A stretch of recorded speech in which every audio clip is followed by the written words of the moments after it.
নমস্কার সবাইকে। আজকে আমরা এসেছি মা কঙ্কালীর মন্দিরে। এটা সতীর 51 শক্তিপীঠের মধ্যে একটা পীঠ। তাহলে চলুন আমার সাথে আপনাদেরকেও ঘুরে দেখাই। কঙ্কালী তলায় চলে এসেছি। আমার পিছনে রয়েছে শিবের মন্দিরটা। এখন এখানে ডালা নেব, ডালা নিয়ে তারপর মন্দিরে পুজো দিতে যাব। তারপরে আপনাদের সাথে শেয়ার করব এই মন্দিরের পেছনে স্ত্রী কি আছে। তো চলুন এগোই ডালা কেনার জন্য। আর এখানে আমরা ভোগের টোকেন নিলাম। ভোগের টোকেনের প্রাইস রয়েছে 120 করে। পোলাও, রাইস অ্যান্ড ভাজা অনেক কিছু অ্যাডেড থাকবে, দেখাবো আপনাদেরকে। সেটা 120। আর শুধু পোলাও ভাজা ছাড়া এমনি একটা তরকারি দিয়ে আর রাইস থাকবে, ওটা হচ্ছে 60 রুপিস। তো আমরা 120টাই নিলাম। আর 3টে পর্যন্ত ভোগ চলবে। তো আগে পুজো টুজো দেই, তারপরে ভোগের জায়গাতে যাব, কিন্তু টোকেনটা আগে কেটে নিয়েছি।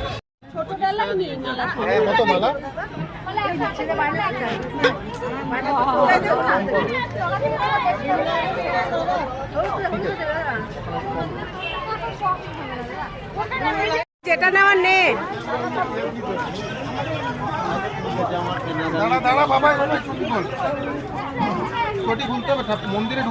ভাবছি লাইন কোথায়, লাইন কোথায় দেখ, কেউ আমার কথা, লাইন কোথায় শেষ হচ্ছে ওটা ঠিক নেই।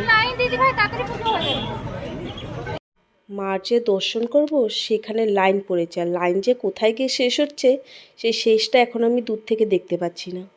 এখন কি করব, চলুন দেখি কতটুকু সময় লাগে।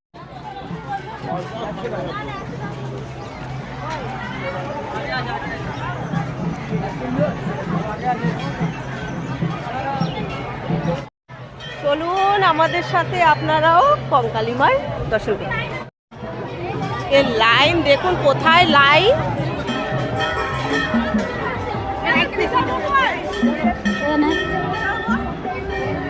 আমি লাইনের শেষ দেখতে পাচ্ছি না।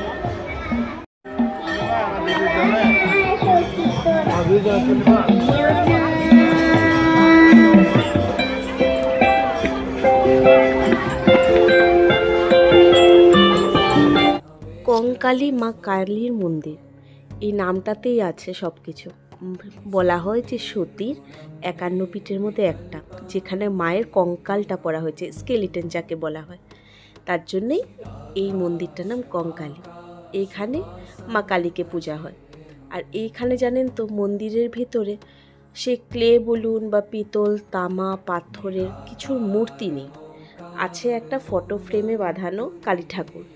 আর সেই ফটোটাতে নর্মাল যেমন কালী থাকে সে মহাদেবের ওপর, ঠিক তেমনই একটা রয়েছে ফটো। খুব সুন্দর জায়গাগুলো। একটা গাছ দেখাচ্ছি আপনাদের পিছনে, আমার পিছনেই আছে। কত বছর ধরে দাঁড়িয়ে আছে শটানে, আর এক এক জেনারেশনকে দেখছি। আর এখানে বলি দেওয়ার জায়গা এখন।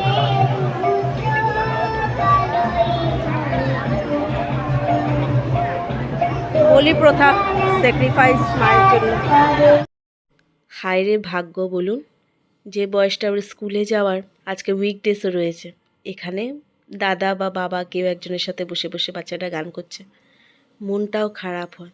ভাগ্য, ভাতের জন্য মানুষের কত কিছু করতে হয়, তার এখন হয়তো খাতা কলমে লেখার দিন। যাই হোক, প্রার্থনা করব ওর ভবিষ্যতে যেন ভালো হোক। नमामि शमीशान निर्वाण रूपम् विभुं व्यापकं ब्रह्म वेद स्वरूपम् निजं একটা জিনিস খেয়াল করেছেন, আমরা দুজন আজকে সেম জামা পরেছি। দিনেই পরে চলে চন্দনের কোটা মাথায়, মাথা ঠান্ডা থাকবে। এবার আবার যাচ্ছি লাইনে। আমি লাইন ছেড়ে একটু ক্লিপ তুলছিলাম, এদিক ওদিক থেকে অর্ণব ওদিকে লাইনে এগিয়ে গেছে। এখন লাইনের দিকে যাই। বাচ্চা নিয়ে আসলে কত ঝামেলায় পড়তে হয়। যখন আমরা সবাই মিলে জুতো খুললাম, সে জুতো খুলবে না, সে জুতো পরেই আসবে। এখন মন্দিরের কাছাকাছি এসে এখন আবার সে জুতো খুলবে, তখন জুতো কোথায় রাখবো। আবার ওর এই জুতো নিয়ে আমি মন্দিরের বাইরে যাচ্ছি। গিয়ে যে দোকান থেকে ডালা কিনেছিলাম, যারা আমাদের জুতো রাখবে সেখানে গিয়ে জুতোটা রেখে আসি। একটা কথা না বললেই নয়, এই চন্দনের সে জানি না চন্দন না মুলতানি মিট্টি হবে খুব সম্ভবত, লাগিয়ে মাথাটা আমার ঠান্ডা হয়ে গেল। এটা লাগিয়ে অফিস যাওয়া উচিত মানুষের, মাথা ঠান্ডা থাকবে। বসকেও লাগিয়ে দেওয়া উচিত, পারলে শাশুড়ি শ্বশুর বর সবাইকে লাগিয়ে দেওয়া উচিত, ঠান্ডা থাকবে সবার মাথা। লাস্ট 3-4 মাস ধরে প্রতি মাসে ছোট ছোট করে ট্রিপ আমরা করছি। দেখুন, ট্রিপ করলে খালি হয় না, এফডিও ভাঙতে হয়, ইএমআই এর বোঝাও মাথায় চেপে যায়।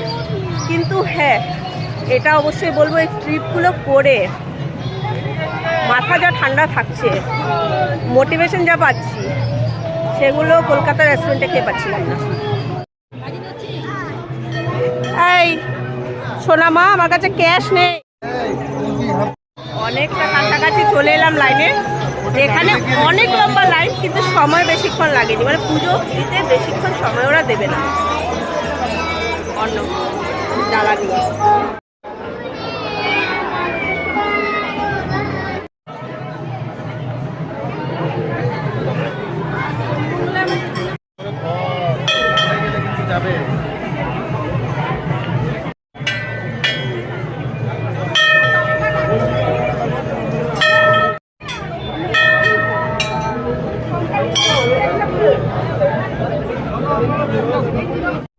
প্রথমে একটা দরজা ছিল, আর মনে হচ্ছে এটাই মন্দিরের মুখ্য দরজা, এটা দিয়ে ঢুকলে ঠাকুরকে দেখতে পাবো।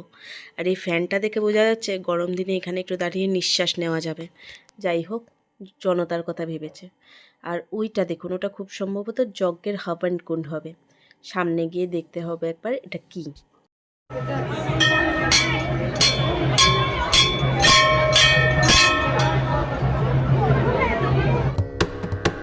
नमामि शमीशान निर्वाणरूपम् विभुं व्यापकं ब्रह्मवेदस्वरूपम् निजं निर्गुणम्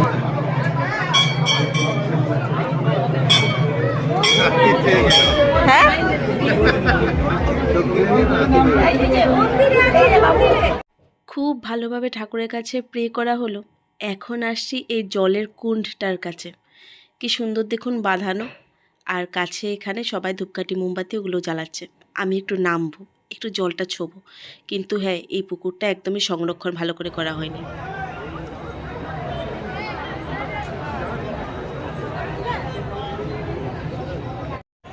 আমি আর বিহু এখন পুকুরের কাছে আছি, বাকিরা কেউ নামলো না পুকুরে। যাই হোক, আমি সবাইকে জল ছিটিয়ে দিয়েছি। এবার বেরোবো।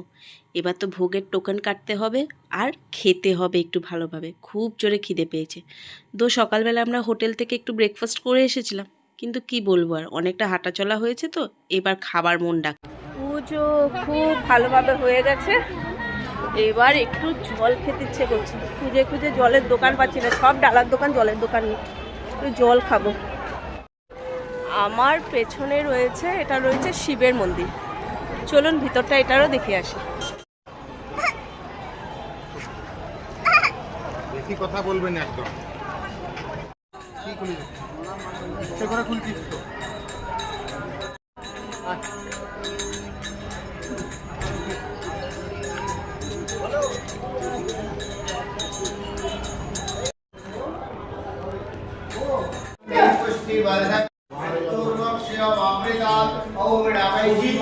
ঠিক মন্দিরের যে রাস্তাটা শুরু হয় তার উল্টো দিকে এখানে ভোগ খাওয়ানো হয়। 3টে পর্যন্ত ভোগের টোকানও পাবেন আর ভোগও পাবেন। তো আরামে এখানে সকালবেলা এসে পুজো দিয়ে তারপর ভোগ নিতে।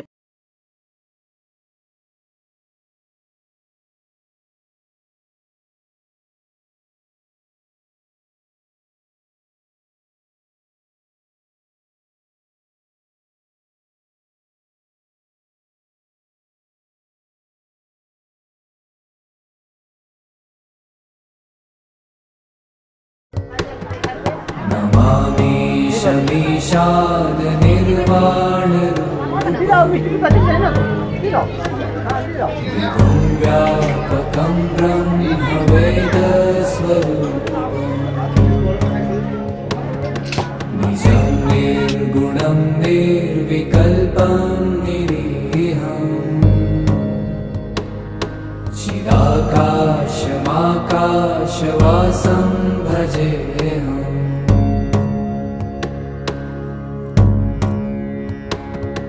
निराकारमो হ্যাঁ হ্যাঁ ও মুখ বুঝতে তো পারবো বলো। এই যে এটা কিন্তু ঠাকুরের প্রসাদ নিরামিষ, এখানে কিন্তু কোনো মাংস ইয়ে কিচ্ছু নেই বলে দিলাম, ঠিক আছে? প্রথমবার এক্সপ্রেশনটা ভালো ছিল। ভোগ দেখলে নাকি দুর্ভোগ দর্শন হয়, তার জন্য এই ভোগের ভিডিওটা আপনাদের সাথে শেয়ার করছি। প্রথমে ছিল পোলাও, আর তারপরে পোলাওয়ের সাথে দিয়ে খেলাম 5 রকমের ভাজা। এই 5 রকমের ভাজার পোলাওটা দারুণ ছিল খেতে, ভালোবাসি। এই যে ঘি দিয়েছে, আবার বলছিলি না কি ভাতে দিয়েছে, মেখে দেবো? হ্যাঁ আর একটু দাও তরকারি, আর ইসে দেবে দাদা, একটু ভাজা দেবে। ওকে দিও না তরকারি, হ্যাঁ আলু ভাজা দিয়ে শান্তিতে খাচ্ছে। নিরামিষ তরকারিটা ছিল অসাধারণ, তার সাথে ছিল বা আলু পোস্ত।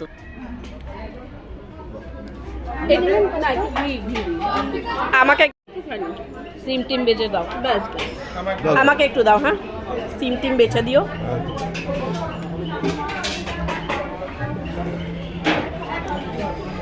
নিয়ে একদম নির্লজ্জের মতো এই নিরামিষ তরকারিটা চেয়ে চেয়ে খেয়েছিলাম।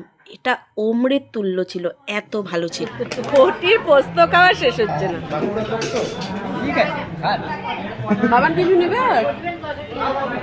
কেন লাগবে? যদি কালকের পোস্ত ভালো হতো কালও চাইতাম। দই আমি নাও নাও। Ice cream ice cream ice cream ice cream ice cream ice cream ice cream. তাহলে ভিডিওটা এখানেই শেষ করছি, আবার দেখা হবে আগামী একটা ভিডিওতে।